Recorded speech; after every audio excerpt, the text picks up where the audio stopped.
Such ordinary things make me afraid. Sunshine, sharp shadows on grass, white roses, children with red hair, and the name Harry. Harry.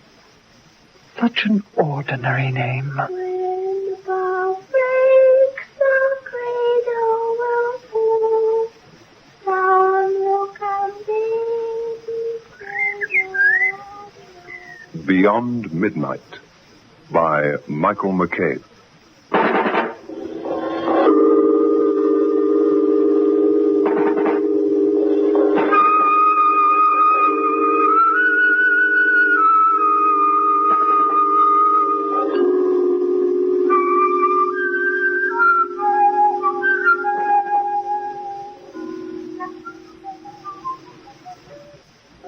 Harry.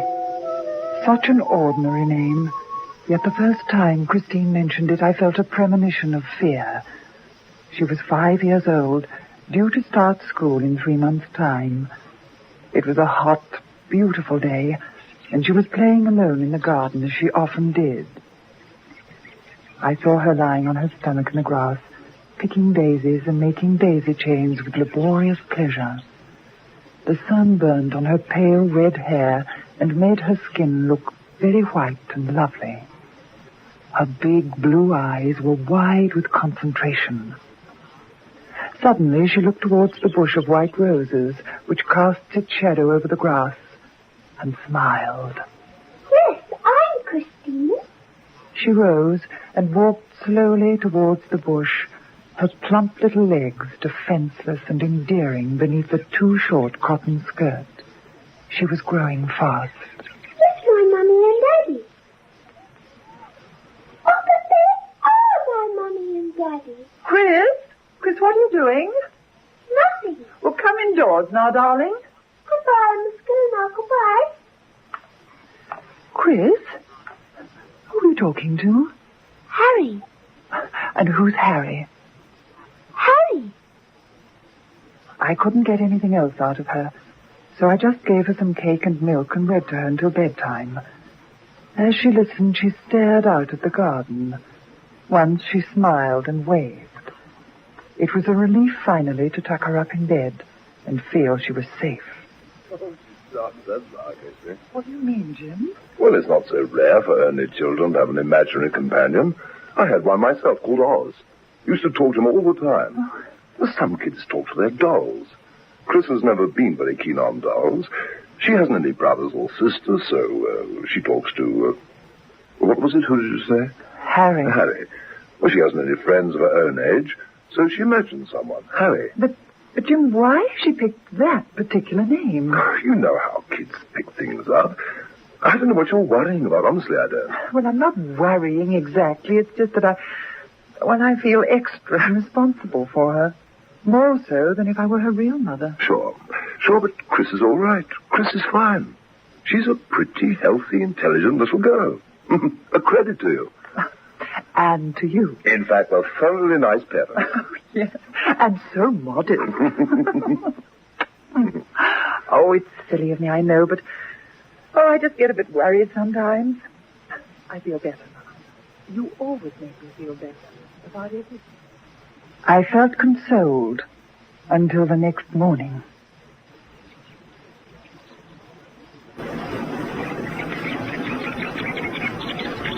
Again the sun shone brilliantly on the small, bright lawn and white roses. Christine was sitting on the grass, cross-legged, staring towards the rose bush, smiling. Hello. I hoped you'd come. Because I like you. How old are you? I'm only 5 and a bit. I'm not a baby. I'm going to school soon, and I'm going to have a new dress. Oh, yes, I did go for a little while. Infant school. But I didn't stay very long because we moved. Daddy had to go somewhere else for his work. And, yes, this time I'm going to start big school properly. And I'll stay there for years and years and years. And I'm going to have a green dress. Do you go to school? Well, what do you do then? I felt myself going cold as I stood listening to her. Don't be silly, I told myself. Lots of children have an imaginary companion. Just carry on as if nothing were happening. Don't be a fool. But I called Chris in earlier than usual for mid-morning milk. Can Harry come too? No. Goodbye, Harry. I'm sorry you can't come in, but I've got to have my milk. Why can't Harry have some milk? Who is Harry, darling? Harry. He's my brother. But, Chris, you haven't got a brother. Daddy and Mummy have only got one child, one little girl, and that's you. Harry can't be your brother, darling. Yes, Harry's my brother. He says so. She drank her milk and emerged with a smeary top lip. And then she grabbed at a plate of biscuits. Well, at least Harry hadn't spoiled her appetite. He's your brother? He says so, does he? Oh, yes. He's nice. I must have my new dress soon because I want to show him, Mummy. It says green's a nice colour. Oh, I wish Harry could come to my new school with me. He'd be able to look after me. He said he would look after me because it comes very. I'll say one thing for imaginary companions. They help the child with their talking. With an accent. Accent? A Cockney accent. Today, Chris, well, she started speaking to me with a sort of Cockney accent, just a slight one. My dearest, every London child gets a slight Cockney accent. It'll be even worse when she gets to school. I mean, the big school, meets all the other kids. Don't worry. We don't talk Cockney, Jim. Where does she get it from? June, Who can she be getting it from except Harry? The butcher, the baker, the milkman, the coalman, the window cleaner. Want any more? I suppose not.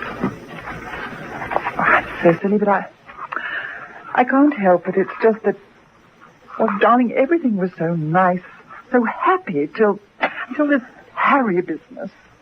Do you know what I think? I think you should put your mind at rest. What? Take Chris along to see old Dr. Webster tomorrow. Let him have a little talk with her. Jim, do you think she's ill? In her mind? Oh, good heavens, no.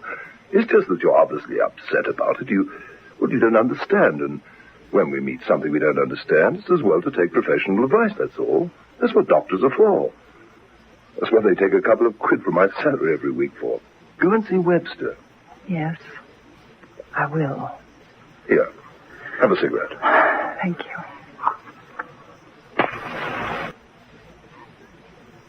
It's a fairly unusual case, Mrs. James, but by no means unique.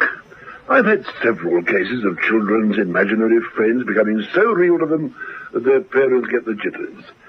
Now, Christine's rather a lonely little girl, isn't she? Oh, she won't be when she goes to school again, but, well, I suppose she is at the moment, yes. She doesn't know any other children. We were quite new to the neighborhood. Yes, you moved, haven't you? Well, I think you'll find these fantasies will disappear when she gets to school and meets the other children.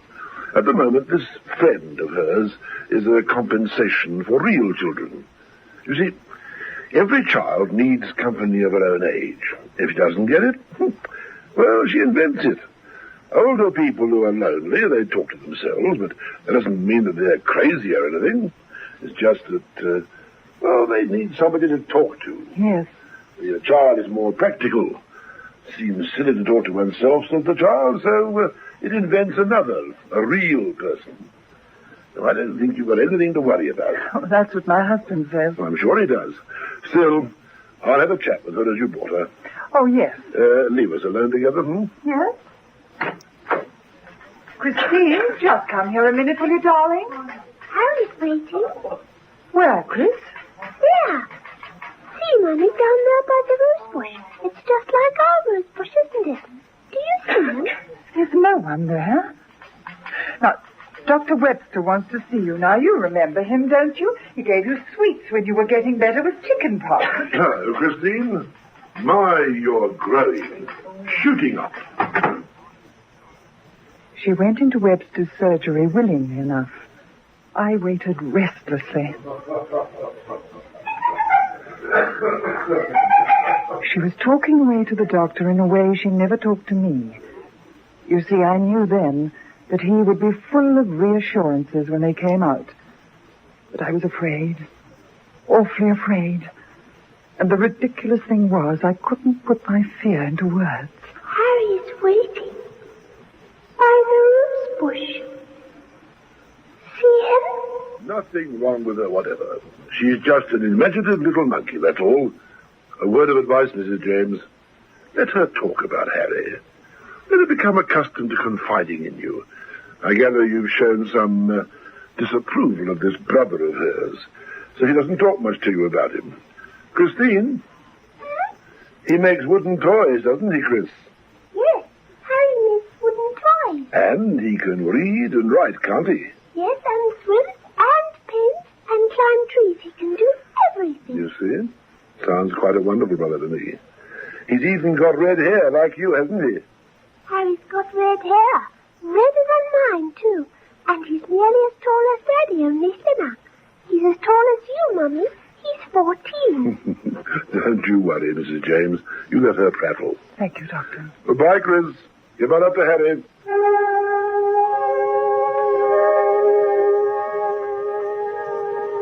Harry's got red hair. Harry can swim. Harry can light fires. Harry can read and he can write, too. Harry's got red hair. Redder than mine. Harry, nothing but Harry. He can swim and fish and paint and run fast and build lovely toys. I'm sick of Harry. I'm not going to school without Harry. Oh, but you're looking forward to school, Chris. You know you I are. won't go without Harry. He'll feel silly. A great lad of 14 amongst all those little children. I won't go to school without Harry. I won't. Chris, I'm sorry, darling. I didn't mean... You see, darling, it's just that... Well, you wouldn't like Harry to be unhappy, would you? Would you?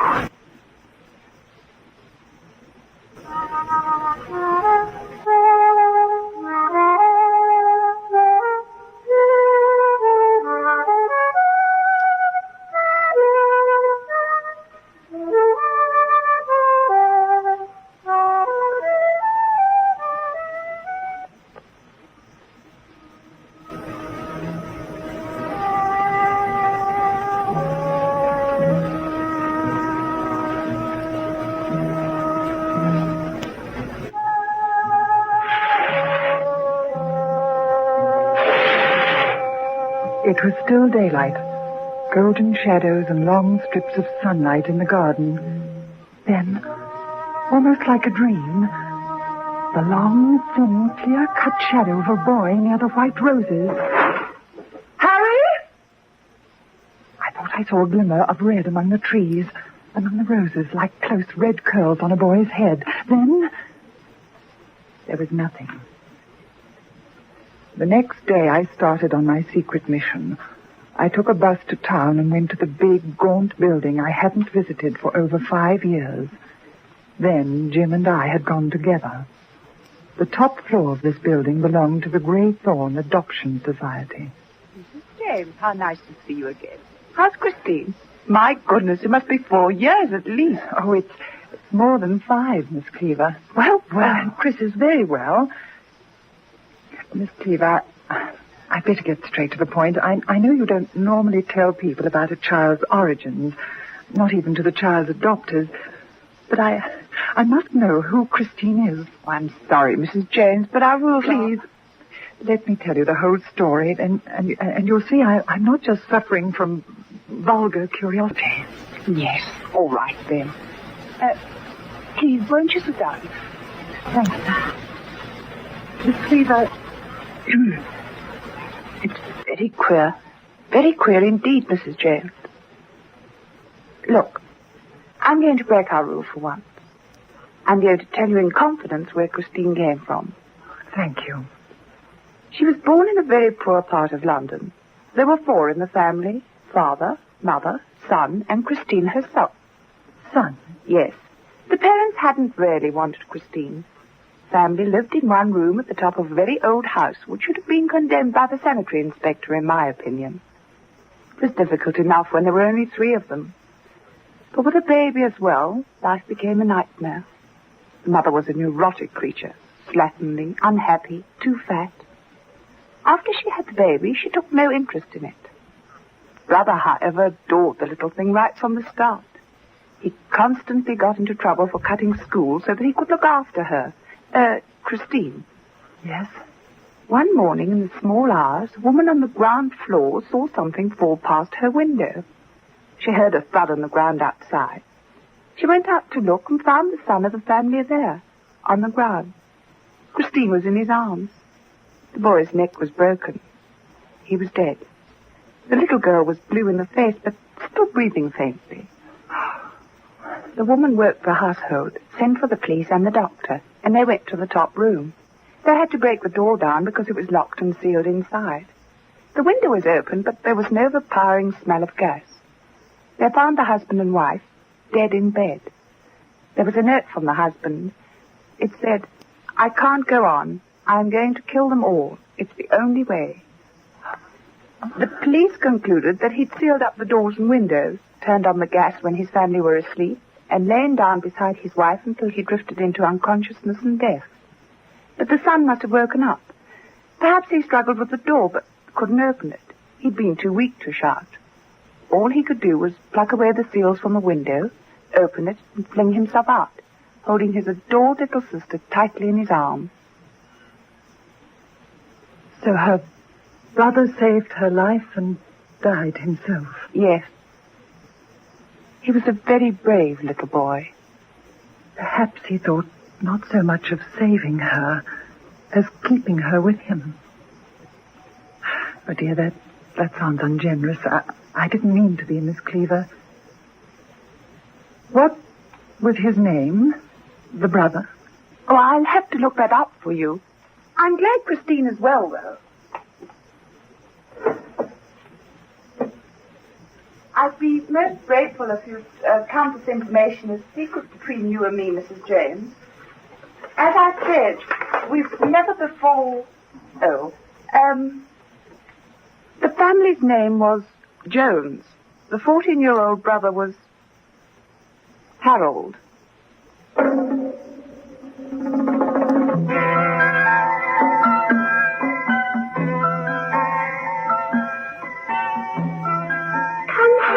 Come too. Goodbye, Harry. I'm sorry you can't come in, but I've got to have my milk. Goodbye, Harry. Goodbye, Harry. Goodbye, Harry. What does it all mean? I can't understand. It's not easy. But I think deep in her unconscious mind, Christine has always remembered Harry, the companion of her babyhood. We don't think of children as having much memory, but there must be images of the past tucked away somewhere in their little heads. Christine doesn't invent this Harry. She remembers him so clearly that she almost brought him back to life again. May I have the address of the house where they lived, please? The house seemed deserted. It was filthy and derelict. But one thing made me stare and stare. There was a tiny garden. A scatter of bright, uneven grass splashed the bald, brown patches of earth. But the little garden had one strange glory that none of the other houses in the poor, sad street possessed. A bush of white roses. What are you doing here? Oh, I thought the house was empty. Should be. Been condemned. They can't get me out. Nowhere else to go. Won't go. The others went quickly enough after it happened. No one else wants to come. They say the place is haunted.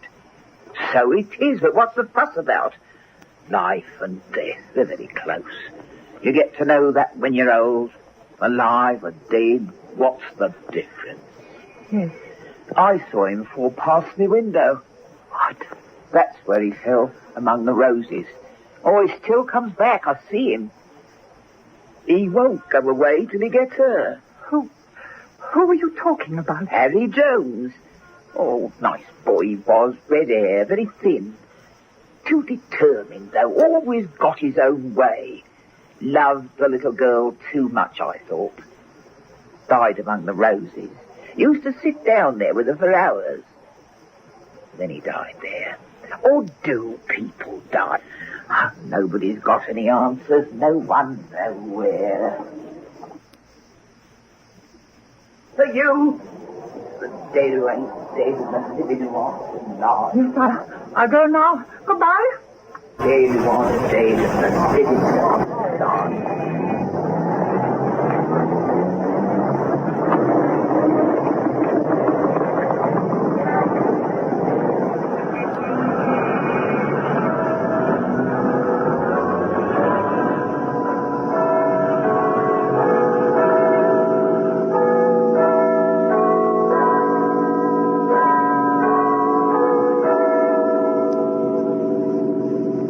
I hurried across the bright, hot pavements, and my legs felt heavy and half paralyzed. I lost all sense of time. Then I heard the clock strike 3, and it chilled my blood. At 3 o'clock, I was supposed to be at the school gate, waiting for Christine.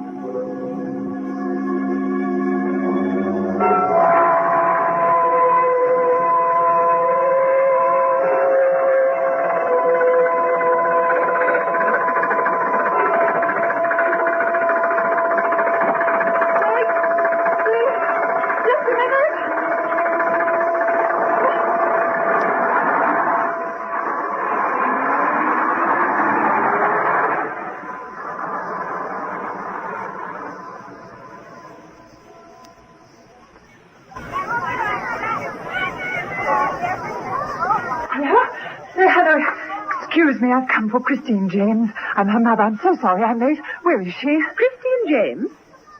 Oh, yes, I remember. She's new, with the little red-haired girl. That's all right, Mrs. James. Her brother called for her.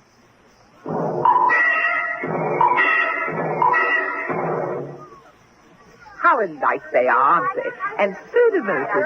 It's rather sweet.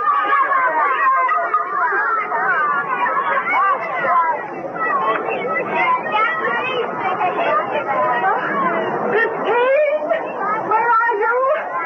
Answer me! Christine! Oh, Harry! Don't take her away! Don't take her away, Harry! Please! Harry! The futile search continued for months. The papers were full of the strange disappearance of the red-haired child. The teacher described the brother who had called for her. There were stories circulated about kidnapping, baby snatching, child murders. Then the sensation died down. It became just another unsolved mystery in police files. And only 2 people knew what happened. An old, crazed woman living in a derelict house. And myself.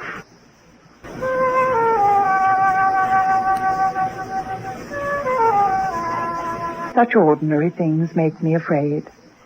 Sunshine, sharp shadows on grass, white roses, children with red hair, and the name Harry.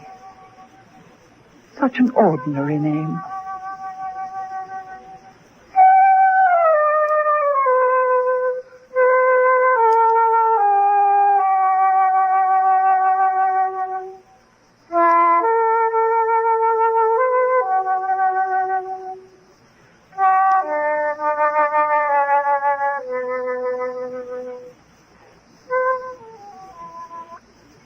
The program is adapted for broadcasting and produced by Michael McCabe.